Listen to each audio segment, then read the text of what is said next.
Hiya. Look, just two quick things from me, because you're going to hear a lot of speeches and a lot of people saying stuff, so I'll be really, thanks Chuck. Chuck's my man, he's a great guy. Two things.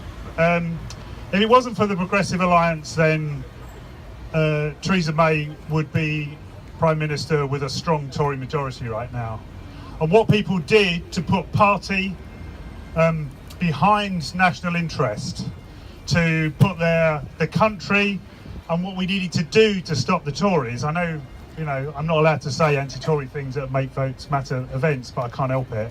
You know, and in particular, you know, what Liberal Democrats and really what Greens did to vote in ways where they put the country first and put the national interest first. It was amazing. It was amazing to see. It was amazing to see people from different parties through the Progressive Alliance working together for a better politics. And we didn't have an agenda. The only agenda we had was to stop the Tories and introduce proportional representation. And to watch people working together, of having the leaflets and the posters that we had that said, I love the Greens, but here I'm voting Labour, or I love the Liberal Democrats, but here I'm voting Green, or in places like Brighton Pavilion, was an introduction to the kind of new politics we want to see, where we put values before tribes and we put national interest before parties. And I have to say, I'm a member of the Labour Party, right?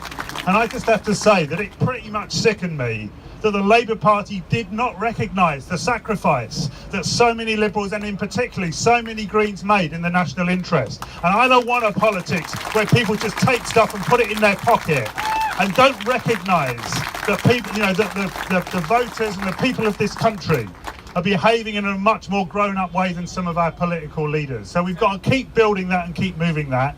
And then just finally to say, there are all the facts and all the figures about why we should support proportional representation. But for me, it just becomes down to the moral issue, the simple moral issue, that it is the absolute right thing to do.